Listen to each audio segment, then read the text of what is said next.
Love here, and I am here to do a VR for Kathy's cards, and I'm going to put a link to Kathy's challenge video below.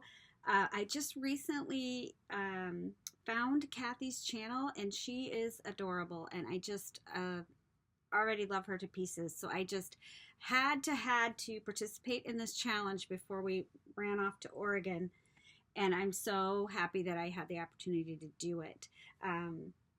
You don't have to make, you can make as many as you want. I decided to make two because I happen to have two. And what's cool is I think she's going to keep some of them, but she's going to be donating the rest of them to a nursing home. And I was just like, how cool is that?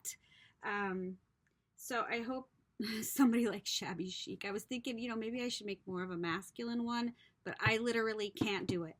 I'm sorry. Girly's what I do. So let me just show you the ones that I made.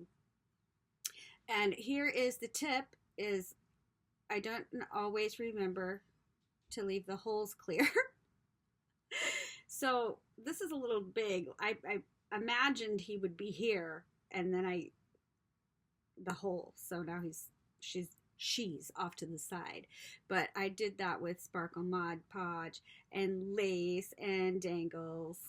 You know how I do. So that is the first one I made.